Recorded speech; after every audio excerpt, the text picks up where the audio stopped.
नमस्कार आणि आज मी तुमच्याबरोबर शेअर करणार आहे सेम मिठाईमध्ये जशी मिठाईच्या दुकानात जशी भेटते तशी रसमलाई एकदम सॉफ्ट स्पॉन्जी एकदम तोंडात घालताच विरघळणारी अशी रसमलाई आज आपण घरी बनवणार आहोत. तर पूर्ण रेसिपी पहा कारण की काही टिप्स अशा आहेत ज्या तुम्ही मिस केल्या तर तुमची रसमलाई बिघडू शकते. तर आपली रसमलाई जर तुम्ही पहिल्यांदा बनवत असाल तरी परफेक्ट बनेल. म्हणून रेसिपी पूर्ण पहा कारण की काही टिप्स सांगणार आहे ज्याच्याने आपली रसमलाई परफेक्ट बनेल. तर इथं मी 1 लिटर दूध फुल फॅट मिल्क गरम करायला ठेवलेलं आहे आणि इथं मी 2 चमचे विनेगर आणि 2 चमचे पाणी मिक्स करून ठेवतीये कारण की आपल्याला दुधाला फाडायचं आहे. चला हे दोन्ही मिक्स करून ठेवलं. आता आपण दूध पण बघूया उकळलंय का. जसं दूध उकळेल, बघा आता दूध उकळलेलं आहे. आता त्याला थोडंसं गार करून घ्यायचं आहे आपल्याला, म्हणजे त्यातली गरम वाफ थोडीशी काढून घ्यायची हलवून. बस थोडंसंच गार करून घ्यायचं. त्यातली गरम गरम वाफा निघाल्या थोड्या की मग आपण त्याच्यामध्ये ॲड करणार आहोत. हळूहळू आपण त्यामध्ये विनेगरचं मिक्सचर ॲड करायचं आहे, थोडं थोडं करून, आणि हळूहळू हलवायचं आहे. एकदम फास्ट हलवायचं नाहीये, हळूहळू मिक्स करायचं आहे म्हणजे ते सर्व दुधामध्ये मिक्स होईल आणि दूध व्यवस्थित फुटेल आणि पनीर व्यवस्थित निघेल आपलं. त्याला हळूहळू मी मिक्स करतीये. आता जे थोडं थोडं विनेगर घालून हळूहळू मिक्स करतीये. आता एक काही मिनिटातच बघा तुम्ही, काही सेकंदातच दूध आता व्यवस्थित फुटेल आणि पूर्ण पाणी वेगळं आणि हे बघा पाणी वेगळं आणि आपलं पनीर वेगळं झालेलं आहे. तर चला आता आपण हे काढून घेऊयात, थोडंसं गार करून घेऊयात. किती छान निघालं बघा, पूर्ण पाणी वेगळं झालेलं आहे आणि पूर्ण पनीरही वेगळं झालेलं आहे, ज्याने वेस्टेज होत नाही.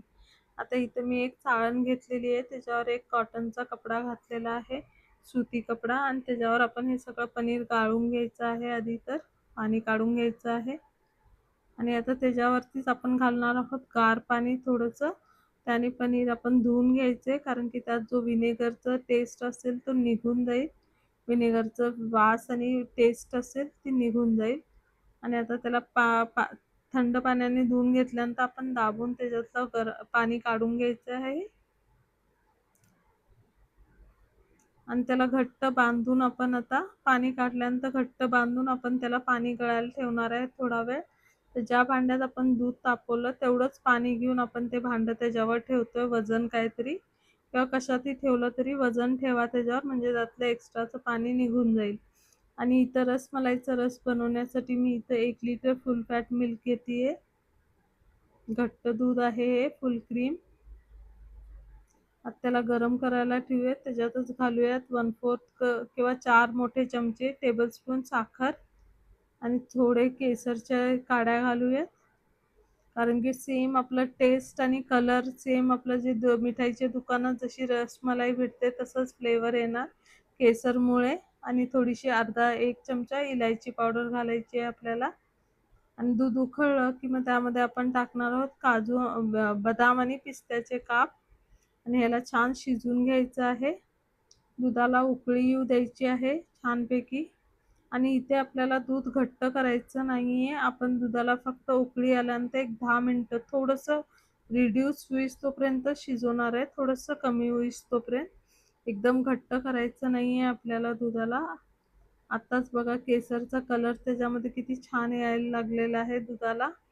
सेम मार्केटमध्ये जसं रसमलाई भेटते ना तसा एकदम छान वास सुटलेला आहे. पूर्ण किचनमध्ये छान सुगंध येतोय केसर आणि इलायची पावडरचा. आता त्याला उकळी आल्यानंतर एक 10 मिनिटं मी शिजवून घेते सिमरवर करून. आणि हे पहा आता थोडंसं दूध कमी झालेलं आहे, रिड्यूस झालेलं आहे.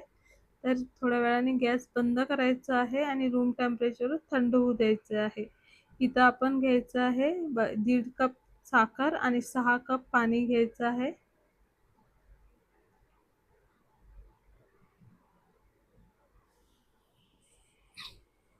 इथं साखरेचा पाक बनवायचा नाहीये आपल्याला, आपल्याला फक्त साखर वितळून घ्यायची आणि एक उकळी आणायची आहे पाण्याला, बस तेवढं शिजवायचं आहे. जास्त आपल्याला घट्टसर पाक नाही बनवायचा आहे.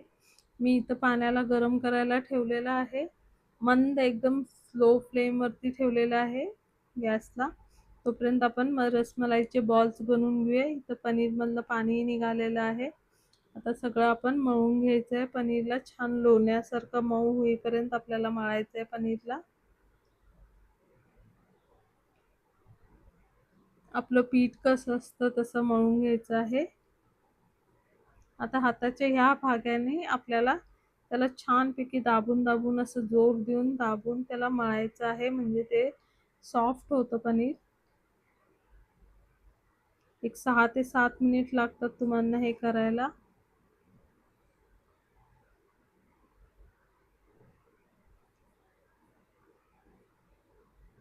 7 ते 8 मिनिटात हे व्यवस्थित गोळा होतो, छानपैकी मऊसूत होतं.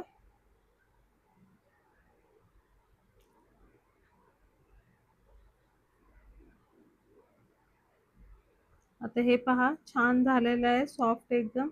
आता त्यामध्ये घालायचं आपण 1 चमचा मैदा घालायचा आहे. जास्त मैदा वापरायचा नाहीये, अगदी 1 टीस्पून मैदाच वापरायचा आहे. नाहीतर मग आपल्या रसमलाईचे बॉल्स अगदी कडक होतील आणि व्यवस्थित शिजणारही नाहीत आणि मऊ नाही होणार, ते घट्ट होतील. म्हणून आपल्याला 1च चमचा वापरायचा आहे फक्त बाइंडिंगसाठी आणि एक्स्ट्राचं जे मॉइश्चर असेल ह्याच्यामधलं ते निघून जाण्यासाठी. आणि आता मैदा घातल्यानंतर आपल्याला पनीरच्या त्या ह्याला जास्त मळायचं नाहीये, फक्त मिक्स करून घ्यायचं आहे. थोडंसं मिक्स करून घेतलं आपण की मैदा सगळीकडे पसरला की ते बस तेवढ्यातच आपल्याला थांबायचं आहे. आणि आता गोळे बनवायला घ्यायचे छोटे छोटे. आपण गुलाबजामुनचे किंवा लाडू कसे करतो तशा पद्धतीत आपल्याला छोटे छोटे बॉल्स बनवून घ्यायचे त्याचे. कारण की ते पाकात गेल्यानंतर अजून डबल होतील आणि दुधामध्ये गेल्यानंतर रसमलाईच्या ते अजून डबल टिबल होतील. त्यामुळे आपल्याला छोटे छोटे बॉल्स बनवायचे आहेत, अगदी मोठे नाही बनवायचे आहेत. आता सर्व गोळे करून घेते मी.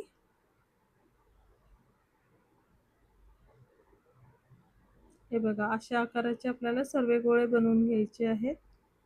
आणि हे पहा मी सर्व गोळे बनवून घेतलेले आहेत. आता आपण पाक बघूया झालेला आहे का. मी मंद आचेवर ठेवलं होतं. आता छान बघा साखर पूर्ण वितळलेली आहे आणि पाण्यालाही उकळी येते. आता ह्याच्यात आपण सगळे बॉल्स बनवलेले रसमलाईचे घालायचे एक एक करून.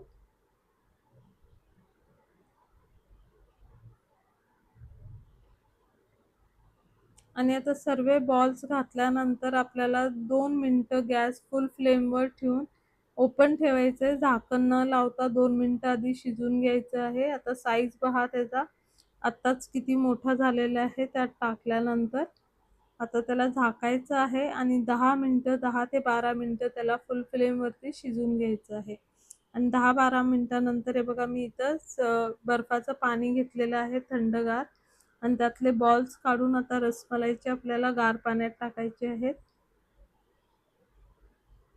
म्हणजे त्याचा जो स्पॉन्जीनेस आहे किंवा सॉफ्टनेस आहे तो व्यवस्थित राहतो. तसेच नंतरला ते कडक बनत नाहीत ह्याच्यामध्ये गेल्यानंतर दुधामध्ये.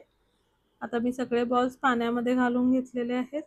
त्याचं टेम्परेचर कंट्रोल झालेलं आहे. आता त्याला काय करायचं आहे आपण हाताने असं पिळून त्याचं पाणी एक्स्ट्राचं काढून घ्यायचं आहे आणि आता रसमलाईच्या दुधात टाकायचं आहे सर्व बॉल्स.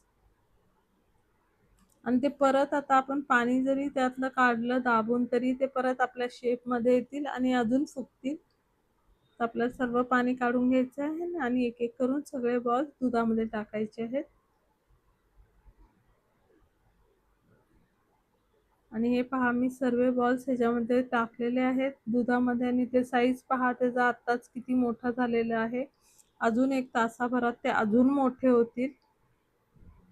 किती मोठे मोठे झालेत पहा ते आणि परत आपल्या शेपमध्ये आलेले आहेत. आता 1 तासभर आपण फ्रीजमध्ये ठेवूयात गार होण्यासाठी आणि 1 तासानंतर मी काढून दाखवते तुम्हाला. सर्व करूयात आपण मग 1 तासानंतर. हे बघा मी 1 तासानंतर काढले आहे आणि साईज पहा त्याचा किती मोठे झालेले आहेत. ते डबल टिबल झालेले आहेत आपण जेवढे बनवले होते त्याच्या.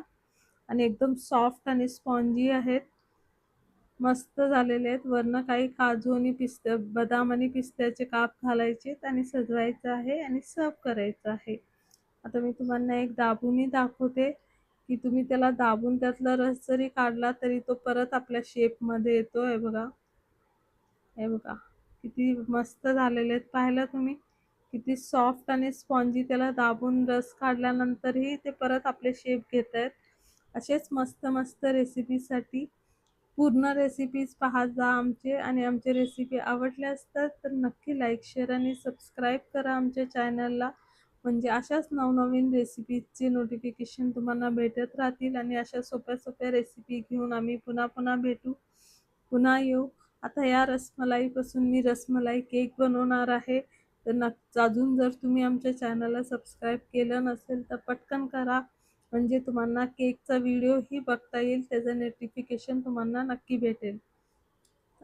आणि रेसिपी आवडली असल्यास लाईक, शेअर आणि सबस्क्राईब नक्की करा, आणि कुठून तुम्ही पाहता आम्हाला कमेंट करून नक्की